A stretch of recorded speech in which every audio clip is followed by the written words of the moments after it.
លើលើដៃពងកាន់នេះគឺជាដាំណែដែលមានទំហំធំជាងគេផុតដែលខ្ញុំអាចរកឃើញចុះបើសិនជាខ្ញុំប្រានអ្នកគ្នាថាខ្ញុំអាចរកឃើញដាំណែដែលមានទំហំតូចជាងគេផុតតែអ្នកគ្នាជឿដែររហូតហើយពេលសកម្មរើដាំណែរបស់ខ្ញុំនេះមិនត្រឹមតែចង់បានទំហំតូចទេថែមទាំងចង់បានតម្លៃមួយដែលថោកជាងគេផុតទៅតាមនឹងផងហើយអត់តូចត្រឹមប៉ុណ្ណឹងបងចាអត់មានអាមហាសាញ់តូចជាងនេះអត់មានទេអត់មានទេ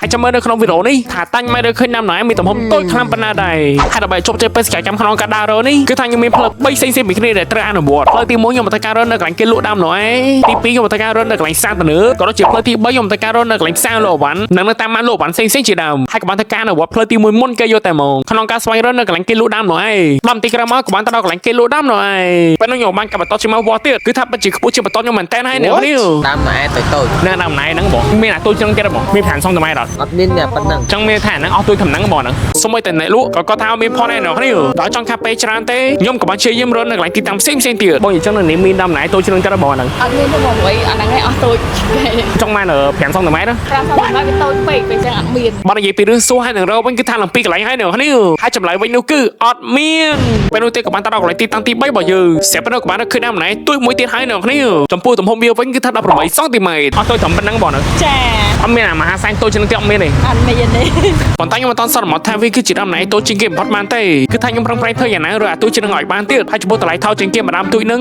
គឺ8000រៀលនិយាយទៅគ្រាន់ដាំណែតូចជាងគេបំផុតហ្នឹងខ្ញុំចំណាយពេលឡើង1ម៉ោងជាងគឺថារកតន់ឃើញតែអ្នកនេះក្រោយពីនោះមកក៏បានធ្វើការនៅវត្តជាមួយនឹងផ្លូវទី2វិញម្ដងគឺខ្ញុំនឹងរត់នៅក្នុងផ្សារទៅហើយខ្ញុំមានកាត់ច្រើនទេគឺថាខ្ញុំប្រញាប់ញ៉ាំចូលទៅរកយកតែហ្មងស្រាប់ពេលដើមមើលអស់រយៈពេល10នាទីក្រោយមកក៏បានឃើញដាំណែទូជាច្រើននៅក្នុងផ្សារទៅហ្នឹងចំពោះទំហំតូចជាងគេនោះគឺ13សង់ទីម៉ែត្រហើយ13សង់ទីម៉ែត្រនេះគឺថាអត់យកជាការបានទេគឺថាខ្ញុំនឹងបន្តរកអាទូជាងឲ្យឃើញទៀតនិយាយទៅគឺថាខ្ញុំញាក់ឆ្វេងញាក់ស្ដាំមើលទៅនេះមើលទៅនោះគឺថាប្រឹងប្រែងធ្វើម៉េចឲ្យបានរកឃើញដាំណែដែលមានទំហំតូចជាងគេបំផុតអ្នកនេះហើយក៏បានធ្វើការឡើងទៅចំផ្សេងទៀតគឺថាខ្ញុំប្រឹងប្រែងខ្លាំងមែនទែនហើយខ្ញុំចង់និយាយថាខ្ញុំធ្វើការរត់ដល់ក្នុងបន្ទប់ទឹកទៀតណូគីឡូបានឃើញដាំណែតូចចឹងណាហើយក៏បានដាំរកកន្លែងលេងហ្គេមទៀតគឺថាខ្ញុំតស៊ូខ្លាំងមែនទែនអើយចង់និយាយថារកមិនឃើញទេវើ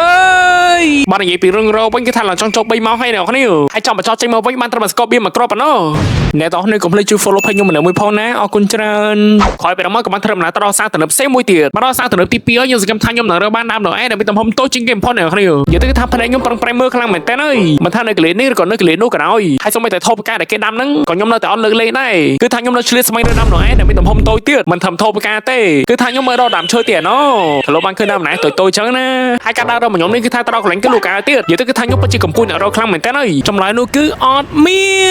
នពេលនោះក៏បានធ្វើការនៅវត្តជាមួយនឹងផ្លូវចុងក្រោយយកតែហ្មងគឺថាខ្ញុំនឹងធ្វើការរត់នៅកន្លែងផ្សារលក់អវ៉ាន់ក៏ដូចជានៅតាមម៉ាកលក់អវ៉ាន់ជាដើមមកស្ទូក្រោយមកក៏បានត្រូវម៉ាកលក់អវ៉ាន់ចុះមកដល់ផ្លូវទី3ហើយខ្ញុំសង្ឃឹមថាខ្ញុំនឹងជោគជ័យអ្នកនេះនិយាយទៅគឺថាខ្ញុំអត់មានបានសម្រាប់សំបីតែបន្តិចគឺថាខ្ញុំគិតតែទៅរើដាំណែដែលមានទំហំតូចជាងគេបំផុតទេអ្នកនេះស្រាប់ពេលដើមមើលអស់5នាទីក្រោយមកខ្ញុំរកឃើញដាំណែតូចមួយទៀតគឺថា11សង់ទីម៉ែត្រ11សង់ទីម៉ែត្រគឺថានៅស្ទើរខ្លាំងណាស់គឺថាខ្ញុំចង់បានទូជ្រឹងទៀតហើយខ្ញុំនៅតែបន្តក្នុងការដើររកទៀតប៉ុន្តែនៅតែរត់ឃើញចឹងចង់ឲ្យថា control ហ្នឹងគឺថាឡើងហត់ងួយគេខ្លាំងមែនតើហើយក្រោយពីនោះមកក៏បានធ្វើការទៅកន្លែងគេលក់បានផ្សេងមួយទៀតនិយាយទៅ concept crowd ហ្នឹងគឺថាចង់ចូល4ម៉ោងហើយគ្រាន់តែដល់កន្លែងគេលក់បានផ្សេងមួយទៀតភ្លាមក៏បានប្រញាប់ញ៉ាំរត់តទៀតនិយាយទៅទោះជាមិនក៏ដោយគឺថាខ្ញុំរត់តឃើញអ្នកនេះហើយក៏បានធ្វើការឡើងទៅចំផ្សេងៗជាច្រើនទៀតតែចាំបញ្ចប់យកឃើញដាំណែតូចទេតែបើជាឃើញផ្លែដាំណែមួយនេះទៅវិញហើយក៏បានជិះម៉ូតូទៅកន្លែងម៉ាត់ផ្សេងមួយទៀតទៅគ្រាន់តែបានទៅដល់កន្លែងហាងម៉ាត់ផ្សេងមួយទៀតភ្លាមហើយដើរអស់5នាទីក្រោយមកពេលនោះរឿងសំណាក់ក៏បានកើតឡើងមកលើខ្ញុំអូននេះឃើញនេះឃើញនិយាយទៅគឺថាខ្ញុំបានរកឃើញហើយថែមទាំងមានអារម្មណ៍ថាសប្បាយចិត្តខ្លាំងផងដែរបើនិយាយពីរឿងរកនេះគឺថាឡើងចង់ចូល5ម៉ោងហើយពេលនោះខ្ញុំក៏បានយកវាដាក់នៅក្នុងថងអាកំបាំងយកតែហ្មងទៅ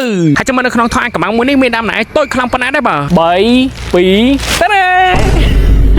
អូននេះខ្ញុំមើលដាំណែមួយនេះពិតជាមហាសាញ់តូចខ្លាំងមែនតើហើយមើលនេះហើយខ្ញុំក៏បានវាស់វាជាមួយនឹងបន្តទៀតគឺថា5សង់ទីម៉ែត្រអ្នកនេះនិយាយទៅពិតជាតូចខ្លាំងមែនតើហ្មងហើយចំពោះតម្លៃវិញគឺ4000រៀលហើយពេលសកម្មរើដាំណែតូចជាងគេបំផុតរបស់ខ្ញុំក៏បានជោគជ័យវីដេអូយើងក៏បានបញ្ចប់ត្រឹមហ្នឹងបាយ